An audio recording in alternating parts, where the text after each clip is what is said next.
Hey, I'm Alex, and today we're going to talk about taking a cool idea for a battle encounter and turning that into a fully fledged quest. This entire quest was made on Twitch at DnD Sandbox, and the premise of it was actually suggested by someone in chat, Clueless Forum. So if map making or quest creation sounds like a barn burner of a time, or you want to pitch something that we can create, then join us over on Twitch. Also, all the maps for this quest, along with the 10-page document which details everything you would need to know for this quest, along with every quest and every map I've ever made, is available on the Patreon. So check that out if you want to get those resources or you just want to support the channel. So what was the pitch for the quest? Well, it basically goes like this. There's something hiding in the forests near a small town. The party go to investigate and start finding some glass foliage in the forest. They go a little further and they finally find a hut surrounded by statues of glass animals and people. But these are no regular statues, no, because when the party aren't looking, these supposed statues move. Great, an enticing pitch with some cool magic at play and plenty of elements we can flesh out to make a proper quest. We kicked off by picking a town on our yet to be completed world map where we can set the quest, choosing a small town in Silvervale near a forest. The daddy bandit suggested the name Tarkov, and after half an hour of putting some houses down in Inkarnate, connecting them with some dirt paths and adding a few bushes and trees, we had our town map. Awesome.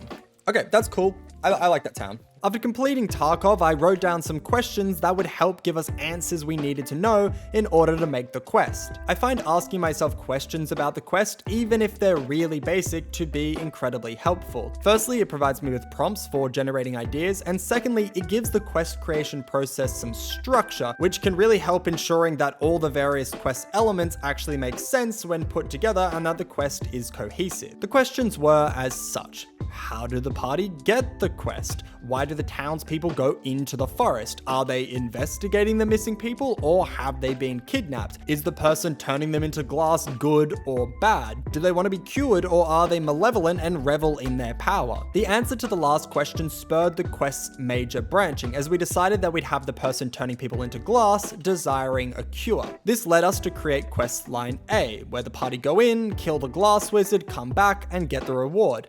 Simple. Meanwhile, in Questline B, the party decide to help them get a cure and are directed to kill the evil wizard that cursed them. They grab the spell book, they come back, cure them, high five everybody, and get the reward that way. I also considered creating a third questline where the party can work with the evil cursor to wipe out the town. However, I wanted to keep this as a simpler, shorter quest, so I decided against it. But the elements are there if other DMs or parties want to go down this route. The next question we ventured to answer is, who's the quest giver? So this quest giver is going to represent the personality of the town. We decided to paint them as a fairly caring and standard town leader, but someone who is entirely unequipped to deal with the actual serious issue of townspeople being turned into glass. To add a little bit more spice to the whole procedure, we decided to have the town's leader, who we named the Bivol, purposefully not report the first couple of people who went missing. Why? Well, the reason is that the town and the Bivol didn't really care much about those dorks, so when they went missing, everyone shrugged and went, alright, whatever. However, for the Bivol, this is a failing of their jurisdiction, and in turn, they could lose their job if this came to light. This was entirely expanded upon when the bandit wife suggested that maybe a town glassblower has been accused of making these glass people. Are they professional glassblowers in town that people may accuse of making glass people? Ooh. I think that's another element we can add into this, right? Maybe there was a glass blower in town, so we can have it's like somebody has seen that the people have been turning into glass. Someone in town was a glass blower that the town killed, thinking that would remedy the problem, not going through the correct judicial process, and having failed, the town is now like on extra edge, but no, they've like committed this sort of like mob murder of this innocent person. The Bivol became incredibly nervous about their actions, as they had now conducted an illegal trial that resulted in a murder they instigated. Most of the town is also hush-hush about the whole thing, as they are accomplices and don't want the truth to come out. But the Bivol is concerned that the longer the culprit is at large, the more chance someone will finally come clean, and they'll be seeing a long prison sentence. I really like this background because it gives a lot of space for the DM and the party to play with in the town. Maybe there's a family member of Hiccup looking for the truth to surface. Maybe the party finds this out and use it to extort the Bivol. Maybe the party decide to take the law into their own hands and lay down some extrajudicial remedies. Or maybe this never comes to light at all and the party just does the quest without ever knowing the truth. Either way, I think it gives the town of Tarkov a lot more life, as there's more NPC motivations that can be investigated and expanded upon if desired. We then moved on to our glass-turning wizard, who we called Phathindal. We kicked off making their hut, and after trying to mess around with a mix of 3D and 2D perspective and it not working at all, we decided to make a top-down close-quarters battle map, fleshing it out with a little veggie patch because that seems nice. Awesome.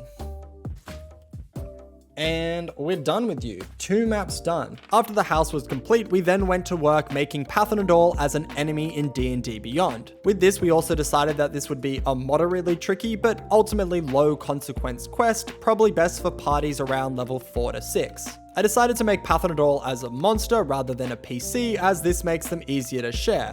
When I make monsters, I tend to only give them a few attacks. For Phathindal, they have 3 main attacks. The first is a melee attack with 2 glass daggers. The second is Glass Bolt, a slightly more powerful, shorter range firebolt reskin. And lastly, they have Glassification, a spell which over time turns its victims into glass. This Glassification spell is a little complicated, but the gist is the person the spell is being cast on needs to make a Constitution save. If they fail to do so, they are inflicted with level 1 Glassification, a process where, guess what? They turn to glass. There's 3 levels to this spell. Level 1 and level 2 inflict debuffs, while level 3 entirely immobilizes the user, and they are permanently glass until the party can find a cure. So glass people, what's up with that? Well, there are 3 important things to note about people who have turned to glass. Firstly, they are alive and can be turned back into flesh people. Secondly, they are somewhat controlled by the person who cursed them and don't have their own autonomy. Thirdly, they can't move if someone is looking directly at them. This means eyeballs glaring at the face. None of that "I have them in my line of sight" sort of nonsense is gonna work here. Combat, we also decided to have the glass people be reskinned bandits because at the end of the day, they are just regular townspeople, so there's no need to make them overly strong or anything. But it makes sense that the glass might make them a little bit more stronger than just your rego towno. All of this only really becomes relevant if the party decides to engage in this fight and are following questline A. If they're following questline B, then their focus will be on our next location. After some consideration about who the evil wizard is, we decided upon making them a hag, a classic magic evildoer. Maybe it doesn't have to be a wicked wizard. What's another sort of enemy that they can have? Right? Maybe it can be like a mountain hag. By a mountain hag, let's say.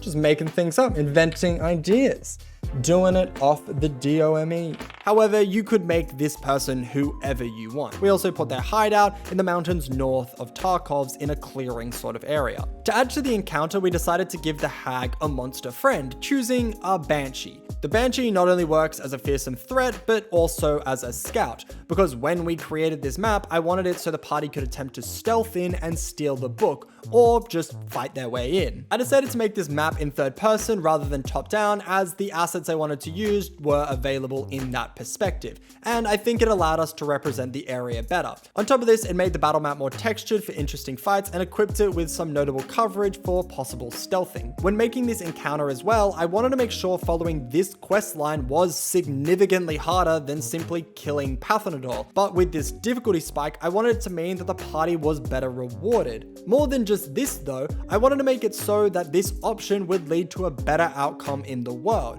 as if they acquire the spellbook from the hag, they are able to not just cure Phathindal, but they are also able to turn the villagers back into people, saving their lives. Even though this quest started out as a simple battle encounter, I really like turning these quests into multi-layered scenarios where there are more than one outcome and varying levels of success. This rewards parties that go the extra mile or take the more treacherous paths. If the party do manage to get the spellbook, on top of having the cure, it also contains Phathindal's special spells, Glass Bolt and Glassification, a cool magical reward that they won't receive if they take questline A. While thinking about why Phathindal would send the party to the hag, we decided to create 2 paths.